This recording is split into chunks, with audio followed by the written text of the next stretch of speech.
രാജ്യത്തുണ്ടായിട്ടുണ്ട്.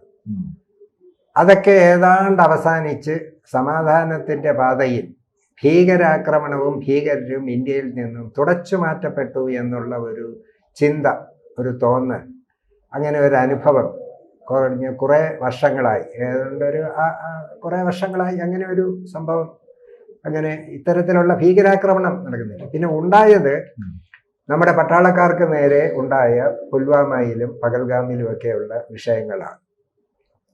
അവിടെ സിവിലിയൻ അല്ല, പട്ടാളക്കാരെയാണ് ലക്ഷ്യം. ഇവിടെ സംഭവിച്ചിരിക്കുന്നത് ഏറ്റവും പ്രധാനപ്പെട്ട ചാന്ദിനി ചൗക്ക് ആയിരുന്നിരിക്കണം ലക്ഷ്യം.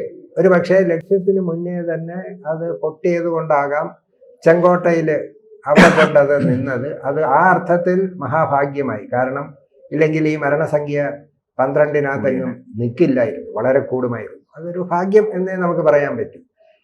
എന്തായാലും ആഭ്യന്തര സുരക്ഷിതത്വം കുറഞ്ഞു എന്നുള്ള ഒരു തോന്നൽ ഈ ഒരൊറ്റ സംഭവത്തോടെ ഇന്ത്യയിൽ മാത്രമല്ല, ഒരുപക്ഷെ ഇന്ത്യയെക്കാൾ കൂടുതൽ ഇത് ചർച്ച ചെയ്യുന്ന പുറം ലോകമാണ്. ഇപ്പം തന്നെ ഈ സംഭവം നടന്ന ഉടൻ തന്നെ ഒരുപാട് എംബസികൾ അവരുടെ ഇന്ത്യയിലെ എംബസിക്കും ഇന്ത്യയിലുള്ളവരോടും ഒക്കെ ജാഗ്രത പുലർത്താനും ഒക്കെയുള്ള സന്ദേശങ്ങൾ നൽകിക്കഴിഞ്ഞു. അപ്പോ നമ്മളുടെ രാജ്യം ഇപ്പോൾ നമ്മളുടെ അതിർത്തികളെല്ലാം വളരെ ശക്തമാണ്. അതിർത്തി കടന്നുള്ള